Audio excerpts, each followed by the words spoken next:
Hey y'all, I'm Jeff, and here we are at the finale of this arc, which does the unexpected several times. So if you enjoy, please drop a like and sub, and let's get into it. Paga goes in the process of crystal dismantling. The man of the hour calls it a job well done, but that may not totally be the case. Once again, Terapagos exhausts itself, falling into its trainer-in-law's arms. Gibeon collapses like his dreams in front of him, Lucius solemnly standing over him, a gloomy scene that sets the tone. Even if Spinel wanted to betray Gibeon, he didn't even get the chance. Amethio has got a strong spirit. Despite the betrayal, he comforts his old man. This kid Amethio's found his life purpose, creating a better future for people and Pokemon. His grandson inherits his will, but what hits Gibeon harder is that Zygarde ditched him. Real abandonment issues, he's so down he feels like his dreams are foolish altogether. Even Lucius goes to console him. Reassuring Gibeon, both he and Zygarde saw something noble in him. That closure throws him into a tizzy. Despite his ancient age, Gibeon's still got a lot to learn. Lucius suggests they entrust the future they want to the next generation, as if they won't be around to see it. A faint glow engulfs them, and it begs the questions, did Lucius time this departure? Or is it the absence of the Lockweum? Either way, the two are quite at peace with dying. Pretty haunting the way Paga slips from Lucius's fading physical form. He entrusts Terapagos to Liko, and Poke Afterlife confirmed? I mean, if Lucius knows Ristal's waiting for them somewhere. It's not the first time the series has acknowledged the afterlife. Ghost of Maiden's Peak is an example. Of course, Lucius could be speaking metaphorically of their next adventure. Before Gibeon goes, he imparts some wisdom to Amethio. Parallels between he and Liko continue, losing their loved ones simultaneously, except Liko has been left without a goal. For now, she wonders if Terapagos is at ease because it knew this would be goodbye, or because they got to meet again. Deep question to posit. Ancient balls are snapped up and lore is dropped down. If the partner parts, then their Pokemon become wild again. Love Masquerada's squiggly smile. Does that imply Pokeballs can tell when you go? Spinel isn't as charismatic this time around. He seems to truly mourn the loss of Gibeon and thought he'd be Gibeon's successor. Grudge intensifies. The Lockweum Spears are revealed and charged. This is the research Gibeon wasn't concerned about, though maybe should have been. Cap wants to assist, and it's nice to have a Pikachu not too good for its Pokeball. As you'd assume, Chaos was the only one privy to the scheme. Spinel's set to control Lakua. The 6 heroes go wild, and so does the animation. This rampage is only possible because Lucius passed. Context for Spinel's ghost comment last episode as well. I was worried the 6 heroes wouldn't get a main feature after their captures, but it looks like they'll have an even bigger role going forward, if they don't destroy the main characters. Rayquaza intervenes, unaffected. Could be airlock negating the Lockweum's pollution. Roy understands the dragon best.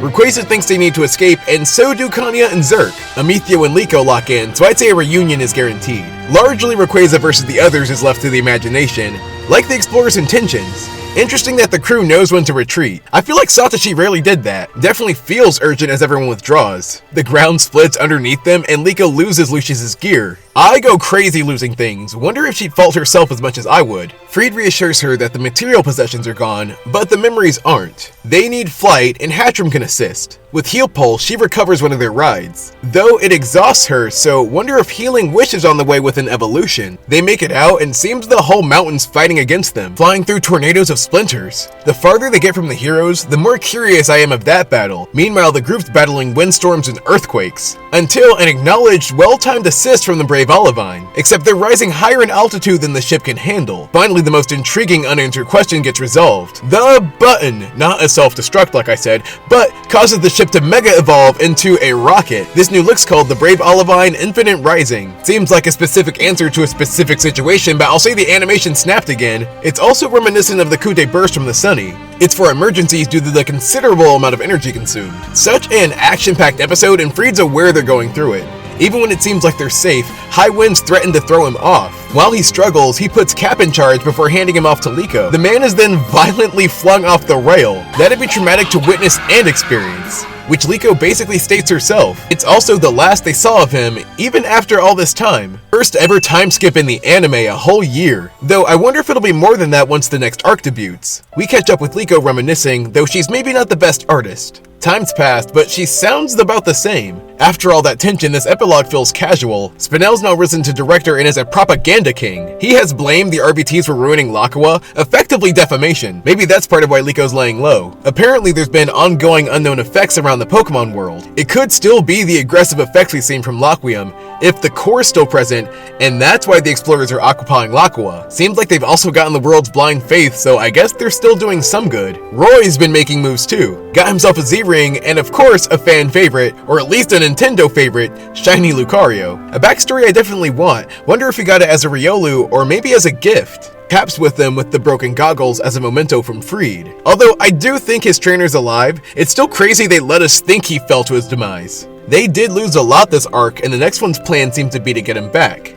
This episode was so truly insane, where to even start? I definitely wonder about Lucius and Gibeon's departure. If the core is still present underground, maybe they could have been spared. As well, looks like Spinel did capture the 6 heroes, except maybe Rayquaza, whose ball didn't fall and is still with Roy. Could be the signal Roy's gonna catch it for good. Liko back at the academy, but a reunion with Roy seems imminent. Maybe then the two of them will seek out Dot, who we curiously didn't see after the time skip. Or the rest of the crew for that matter, who could possibly be considered criminals now. It would be pretty sweet to have the main characters technically be rogues. Once the trio does reunite with the others, that will likely be when the search for Friede begins. Though there are the questions, if he is still alive, why hasn't he made contact with anyone after all this time? Will his rescue come before or after a Kalos arc? All this to say, an episode that invokes questions and emotions, so I'd easily give it an A.